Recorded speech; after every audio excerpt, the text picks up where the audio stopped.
तो एनसीईआरटी ने different academic positions के लिए जो वैकेंसी है निकालती है। बहुत सारे सब्जेक्ट्स में यहाँ पे वैकेंसी देखने को हमें मिल रही है और सबसे बड़ी बात है यहाँ पे कोई एग्जामिनेशन नहीं है।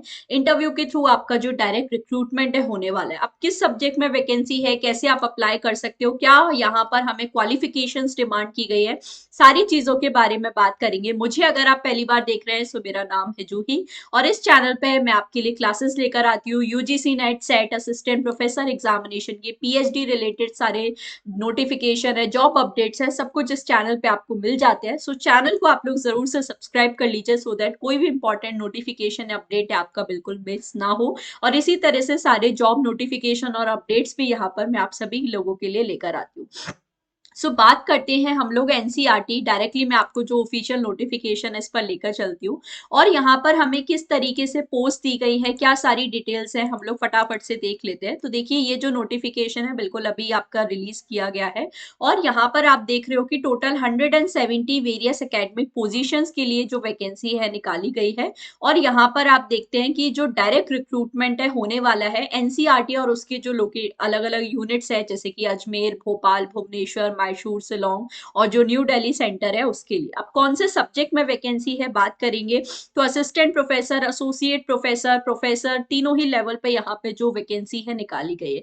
किस सब्जेक्ट में क्या वैकेंसी है हम लोग देख लेते हैं। तो मैथमेटिक्स में बात करें यहाँ पे एसोसिएट प्रोफेसर और असिस्टेंट प्रोफेसर के लिए वैकेंसी है। एक है यूआर कैटेगरी में एसोसिएट प्रोफेसर और एसटी कैटेगरी में असिस्टेंट प्रोफेसर की एक पोस्ट है यहाँ पर यूआर कैटेगरी। दूसरा बात करें आर्ट एजुकेशन तो यहाँ पे प्रोफेसर के लिए एक पोस्ट है इन यूआर कैटेगरी और असिस्टेंट प्रोफेसर के लिए एक पोस्ट है OBC category. Bio science biotechnology की बात करें प्रोफेसर के लिए एक वैकेंसी है यूआर कैटेगरी में और असिस्टेंट प्रोफेसर के लिए भी एक वैकेंसी है यहाँ पे यूआर कैटेगरी में।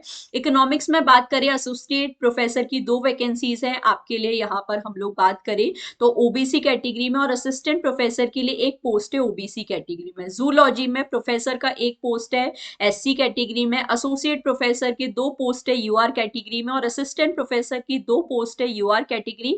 एक है आपकी ओबीसी और एक है ईडब्ल्यूएस कैटेगरी में। इसके बाद हम बात करें यहाँ पर एजुकेशन टेक्नोलॉजी में एक पोस्ट है एसोसिएट प्रोफेसर की यहाँ पर हम लोग बात करें तो एससी कैटेगरी में।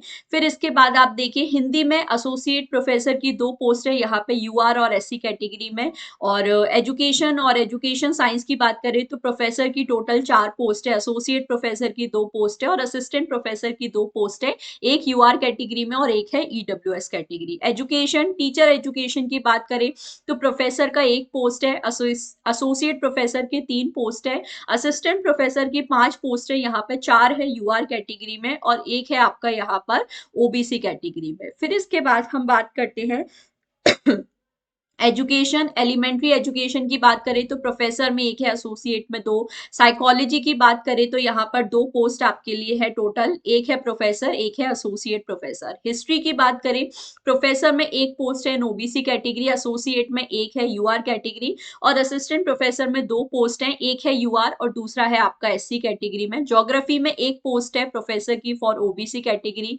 पॉपुलेशन स्टडीज में एक पोस्ट है यहाँ पर in SC category for associate professor. Political science में दो पोस्ट है, एक है प्रोफेसर इन ओबीसी कैटेगरी, दूसरा है associate professor in UR category. तीसरा हम लोग यहाँ पर बात करें तो आपका दिया है एजुकेशन एजुकेशनल टेक्नोलॉजी, एक पोस्ट है यहाँ पर ओबीसी कैटेगरी में for associate professor. Education special education की बात करें तो एक पोस्ट है प्रोफेसर इन ओबीसी, दो पोस्ट है associate professor in UR and ST category. Assistant professor की एक पोस्ट है यहाँ पे ओबीसी। इलेक्ट्रॉनिक्स की बात करें एक पोस्ट है एसोसिएट प्रोफेसर की। इंग्लिश में बात करें प्रोफेसर की यहाँ पे एक पोस्ट है इन यूआर, एसोसिएट प्रोफेसर की तीन पोस्ट है इन यूआर कैटेगरी और असिस्टेंट प्रोफेसर की दो पोस्ट है यहाँ पर ओबीसी कैटेगरी में जो कि पीडब्ल्यूडी कैंडिडेट्स के लिए है। उर्दू की बात करें तो यहाँ पे एक पोस्ट है यूआर कैटेगरी। हॉस्पिटैलिटी में एसोसिएट प्रोफेसर की एक पोस्ट है। वोकेशनल एजुकेशन में भी एक है। वोकेशनल एजुकेशन में प्रोफेसर एसोसिएट प्रोफेसर एक एक पोस्ट यहाँ पर है। एजुकेशन में भी एक है एसोसिएट प्रोफेसर। साइकोलॉजी में भी यहाँ पर। चाइल्ड डेवलपमेंट की बात करें तो यहाँ पर आप देखिए प्रोफेसर और एसोसिएट प्रोफेसर एक पोस्ट है। एजुकेशन मैथमेटिक्स में असिस्टेंट प्रोफेसर की दो पोस्ट है ओबीसी में। एजुकेशन की बात करें तो प्रोफेसर में तीन पोस्ट है, दो है यूआर और एक है आपकी ओबीसी, एसोसिएट में 6 हैं, 4 यूआर कैटेगरी, एक एससी और एसटी है, और असिस्टेंट प्रोफेसर 2 पोस्ट हैं यूआर और एसटी कैटेगरी में। सोशियोलॉजी सब्जेक्ट जो कि मेरा सब्जेक्ट है, इसके बारे में बात करें तो एसोसिएट प्रोफेसर की यहाँ पे 2 पोस्ट हैं, एक है आपकी यूआर कैटेगरी, दूसरा है एससी, और यहाँ पर असिस्टेंट प्रोफेसर की एक ही पोस्ट हमें दी गई है जो कि है आपकी ओबीसी कैटेगरी। फिर इसके बाद बॉटनी में बात करें तो एसोसिएट प्रोफेसर की 2 पोस्ट है यहाँ पे यूआर, असिस्टेंट प्रोफेसर की ओबीसी में 2 है।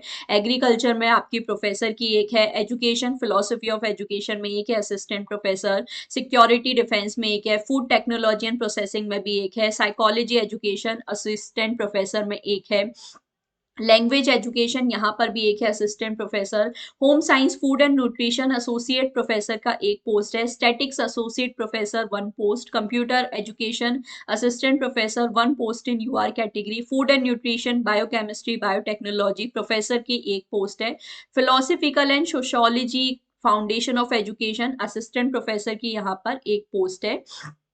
एग्रीकल्चर में बात करें तो असिस्टेंट प्रोफेसर की एक पोस्ट है एंड एसोसिएट प्रोफेसर की, फिजिक्स में भी असिस्टेंट एंड असिस्टेंट प्रोफेसर की एक एक पोस्ट है, डिप्टी लाइब्रेरियन की एक पोस्ट है, असिस्टेंट लाइब्रेरियन की 2 पोस्ट है, associate professor in rural technology एक पोस्ट है, असिस्टेंट प्रोफेसर इन तेलुगु एक पोस्ट है, life science and primary education associate professor एक post, art and aesthetic associate professor एक post, education extension education assistant professor एक post, extension education teacher education एक post है, physical education assistant professor की एक post है, और केमिस्ट्री में एक पोस्ट है। तो ऐसे आपकी टोटल 117 पोस्ट है 53 सब्जेक्ट्स में। अब क्या यहाँ पे क्वालिफिकेशन डिमांड की गई है उसके बारे में बात करें तो देखिए, सबसे पहले प्रोफेसर की अगर क्वालिफिकेशंस की बात करें तो यहाँ पे देखो, जो पीएचडी डिग्री है वो होनी चाहिए इन रेलिवेंट सब्जेक्ट, और उसके साथ 10 रिसर्च पब्लिकेशंस होनी चाहिए, 10 इयर्स का एक्सपीरियंस होना चाहिए। ऑब्वियसली प्रोफेसर की पोस्ट है इसलिए यहाँ पर। एसोसिएट प्रोफेसर की बात करें तो पीएचडी डिग्री होनी चाहिए विद गुड एकेडमिक रिवॉर्ड, और मास्टर्स डिग्री होनी चाहिए 55% इन रेलिवेंट सब्जेक्ट, और यहाँ पे 8 इयर्स का जो टीचिंग और रिसर्च एक्सपीरियंस है वो भी यहाँ पर डिमांड किया गया है। इसके अलावा 7 जो है वो आपके रिसर्च पब्लिकेशंस भी होनी चाहिए। असिस्टेंट प्रोफेसर जो कि बिल्कुल फ्रेश रिक्रूटमेंट होगा, यहाँ पर आपकी अगर बात करें तो 55% मार्क्स होने चाहिए आपके मास्टर्स डिग्री में, सो ये कंप्लीट होना कंपलसरी है। इसके अलावा जो net set UGC net certificate है या सीएसआईआर नेट है अगर साइंसेस के सब्जेक्ट है तो वो आपका होना चाहिए। पीएचडी, अच्छी बात यहाँ पे है कि पीएचडी मैंडेटरी नहीं है, या तो आपकी पीएचडी होनी चाहिए या फिर आपका जो नेट सेट का सर्टिफिकेट है होना चाहिए। और अगर कोई ऐसे कैंडिडेट हैं जिन्होंने 2009 से पहले पीएचडी किया है तो फिर उनको उस अकॉर्डिंग जो एग्जामिशन है दिए गए हैं नेट एग्जामिनेशन में, ठीक है। और अगर पीएचडी के बेसिस पे आप अप्लाई कर रहे हो तो पीएचडी यहाँ पे रेगुलर मोड में होनी चाहिए, एक्सटर्नल एग्जामिनेशंस द्वारा एवेल्युएटेड होनी चाहिए, वाइवा वॉइस होना चाहिए, यहाँ पे पब्लिकेशंस होने चाहिए, बट पीएचडी मैंडेटरी नहीं है, ये चीज याद रखें। इसके बाद हम लोग यहाँ पे बात करें डिप्टी लाइब्रेरियन, सो मास्टर्स डिग्री यहाँ पे डिमांड की गई है library science information science, 8 years experience होना चाहिए, evidence of innovative library services होनी चाहिए, पीएचडी डिग्री भी यहाँ पे डिमांड की गई है। असिस्टेंट लाइब्रेरियन में देखें तो masters degree in library information science और डॉक्यूमेंटेशन साइंस, और यहाँ पर एक अच्छा अकेडमिक रिकॉर्ड और नेट एग्जामिनेशन वगैरह भी यहाँ पर आपसे डिमांड किए गए हैं। यहाँ पर भी सेम चीज है। पे स्केल की बात करें तो प्रोफेसर के लिए एकेडमिक लेवल 14 यहाँ पे रहेगा, 1,44,200 ये आपका बेसिक पे है, इसके अलावा सारी चीजें एंट्री पे है। और एसोसिएट प्रोफेसर की बात करें तो 13A यहाँ पे एकेडमिक लेवल है, 1,31,400 यहाँ पर एंट्री पे रहेगा। असिस्टेंट प्रोफेसर की बात करें तो यहाँ पे एकेडमिक लेवल 10 है, एंट्री पे 57,700, बाकी जो आपके एचआरए वगैरह वो सारी चीजें, तो ये पे स्केल रहने वाला है। इसके अलावा फॉर्म फिलिंग कब से स्टार्ट होगी तो फॉर्म फिलिंग जो है 31 जनवरी यानी कि आज से सुबह 10 बजे से स्टार्ट हो चुकी है, और जो लास्ट डेट है रजिस्ट्रेशन की वो होने वाली है 20 फरवरी 20 फरवरी 2026 5 बजे तक। यहाँ पर आपको ऑनलाइन ही रजिस्ट्रेशन करना है, और जैसे मैंने बोला कोई एग्जामिनेशन नहीं है, आपको अगर शॉर्ट लिस्टेड आप होगे तो इंटरव्यू फिर कॉल यहाँ पर आपको मिलेगा, ठीक है। कैंडिडेट जो है उनकी valid email ID mobile number होना चाहिए। एप्लीकेशन फीस यहाँ पे 1000 रुपीज है for UR OBC and EWS category जो कि ऑनलाइन मोड में होगी।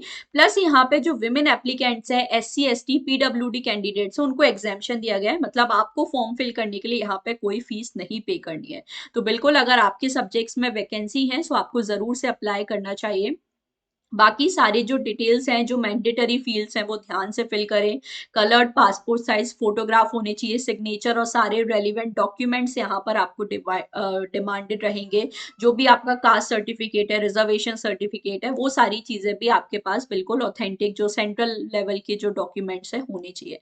ठीक है, शॉर्ट लिस्टेड कैंडिडेट्स को यहाँ पे इंटरव्यू के लिए बुलाया जाएगा और ओरिजिनल डॉक्यूमेंट्स वगैरह भी आपके यहाँ पे चेक किए जाएंगे। पीडब्ल्यूडी अगर यहाँ पे 40% डिसेबिलिटी है तो ही माना जाएगा, लेस देन 40% यहाँ पे नहीं कंसीडर किए जाएंगे, तो इस बात का जरूर याद रखें। बाकी यहाँ पर हम लोग देखें, जो ट्रेन फेयर है नॉन लोकल कैंडिडेट्स हैं उनको यहाँ पर मिल जाएगा। सो ये सारी जो बेसिक डिटेल्स हैं, सिर्फ इंडियन नेशनल्स ही यहाँ पर अप्लाई कर सकते हैं, और जो फाइनल रिजल्ट है वो भी एनसीईआरटी के वेबसाइट पे ही यहाँ पर आप सभी लोगों को अवेलेबल होगा। ठीक है, बाकी आपको जो एप्लीकेशन फॉर्म में भी अपनी जो कैटेगरी है वो सब अच्छे से मेंशन करना है। तो ये सारी चीजें यहाँ पर आप देख सकते हो, और सब मैंने आपको बता दिया। इसके अलावा जो डिक्लेरेशन फॉर्म है जो हमें दिया गया है नेक्सर्स 3 में, ये भी हमें बहुत ध्यान से फिल करना है सारी डिटेल्स। तो आई होप आपके सारे डाउट क्लियर हैं। सो ये जो एनसीईआरटी पोस्ट है इसके लिए आप अप्लाई कर सकते हो, सिर्फ ऑनलाइन रजिस्ट्रेशन आपको अपना करना है, और अगर आप शॉर्ट लिस्टेड रहोगे तो आपको फिर इंटरव्यू कॉल और फाइनल डॉक्यूमेंट वेरिफिकेशन के लिए बुलाया जाएगा। So all the very best, जरूर से आप इस पोस्ट के लिए अप्लाई कर सकते हो, और कोई भी आपका डाउट है तो जरूर आप मुझे कॉमेंट सेक्शन में बता सकते हो। बाकी कोई भी डिटेल्स अगर आपको जाननी है तो जरूर मुझे बताइए कमेंट सेक्शन में, और इसी तरह की और इन्फॉर्मेशन है जॉब अपडेट्स के लिए चैनल को जरूर से सब्सक्राइब कर लीजिए, वीडियो को लाइक एंड शेयर कर दीजिए। मिलेंगे हम लोग नेक्स्ट वीडियो में। Thank you so much for watching.